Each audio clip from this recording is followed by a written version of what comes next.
তাজুল ইসলাম ভাই গরিব মানুষ, আহারে ঢাকায় রাজমিস্ত্রির কাজ করে, তিনি এত সুন্দর করে সরল মনে কথা বলেছেন, এটা বাংলাদেশ বিদেশে আন্তর্জাতিক পর্যায়ে তার এই কথাগুলো চলে যাচ্ছে। ট্রল হিসাবে নিলেও তার কথাগুলো কিন্তু চমৎকার এবং যৌক্তিক এবং এলাকার সমস্যা ভিত্তিক। যেখানে শিক্ষিত প্রশিক্ষিত বড় বড় দালান কোঠায় আর প্রিন্ট আর ইলেকট্রনিক মিডিয়াগুলো তারা বিভিন্ন পুঁজিবাদীর কাছে নিজেকে ঘিরে ফেলেছে, সেখানে তাজুল নামক সেই কুড়িগ্রামের নারায়ণপুরের নাগেশ্বরীর তিনি তার চর এলাকা নিয়ে সংবাদ প্রচার করে তিনি একটা কথা বলেছেন। তার কাছে এখন সাংবাদিক যাচ্ছে, তিনি বলছেন, ভাই আমি সংবাদ করি, সাংবাদিকটা আনার জন্য আমাদের এই গরিব গ্রাম এলাকা চর এলাকায় কেউ আসে না। গরু ঘাস খেতে নদী পার হয়ে ওই পারে গিয়ে ঘাস খেয়ে আবার সাঁতরে সাঁতরে চলে আসে, একটা ব্রিজ হলো এই নদীর উপর করে দেন। তিনি রাস্তা দেখিয়েছেন যে দেখেন একটা মাটির গ্রামের রাস্তা, রাস্তার মাঝখানে পুরা সুড়ঙ্গ হয়ে গেছে, দেখার কেউ নেই। ফসল নিয়ে, কৃষকের ফসল নিয়ে, দ্রব্য পণ্যের দাম নিয়ে এত সুন্দর উপস্থাপনা তিনি করেছেন। অনেক পণ্যওয়ালা, জান্নাওয়ালা, প্রশিক্ষণওয়ালা, সার্টিফিকেটওয়ালা সাংবাদিকরাও এত সুন্দর মানুষের জীবন বৈচিত্র্যের সমস্যাগুলো তুলে ধরতে পারে না।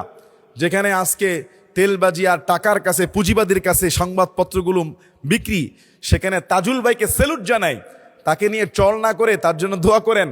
এবং তিনি ছোট্ট একটা মোবাইল দিয়ে দেখেন কমিউনিকেশন জার্নালিজম কতটা আপডেট হয়ে গিয়েছে। এটাকে বলা হয়, আমরা পড়েছি যে সিটিজেন জার্নালিজম, যে আপনি নাগরিক হিসেবেও আপনাকে পেশাদারিত্ব কোনো চাকরি করতে হবে কর্পোরেট হাউস, বিষয়টা এমন না। সিটিজেন জার্নালিজম হিসেবে যে কোনো সমস্যার কথা আপনি রাষ্ট্রের মানুষের কাছে ছোট্ট একটা ডিভাইসের মাধ্যমে তুলে ধরতে পারেন। সংবাদ প্রচারটা সত্য হতে হবে, সংবাদ প্রচারটা সত্য করাতে হবে। কাফা বিল মারই কাযিবান ইউহাদ্দিসু বিকুল্লি মা সামিআ, মিথ্যাবাদী হওয়ার জন্য এতটুকুই যথেষ্ট, যা শুনে তাই বলে বেড়ায়। আল্লাহ ভাইটার উত্তম রিজিকের ফয়সালা করুক।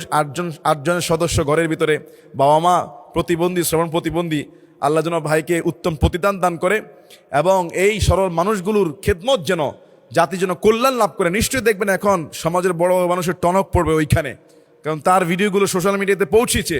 সেখানে রাস্তাঘাট, গরিব মেধাবীদের জন্য ফসল থেকে শুরু করে নদী, আল্লাহ যেন আমাদের প্রত্যেককে দেশের খেদমতে কবুল করুক। কাউকে কাজ দেখে হাসি ঠাট্টা না করে মূল্যায়ন করার চেষ্টা করবেন। এবং বড় বড় সাংবাদিকরা যেন এখান থেকে শিক্ষা নেয় যে গ্রামীণ জীবনের সমস্যাও এভাবে পার্ট টু পার্ট তুলে এনে সমাজের দর্পণ আয়নার সামনে তুলে ধরা। আল্লাহুম্মা আমিন।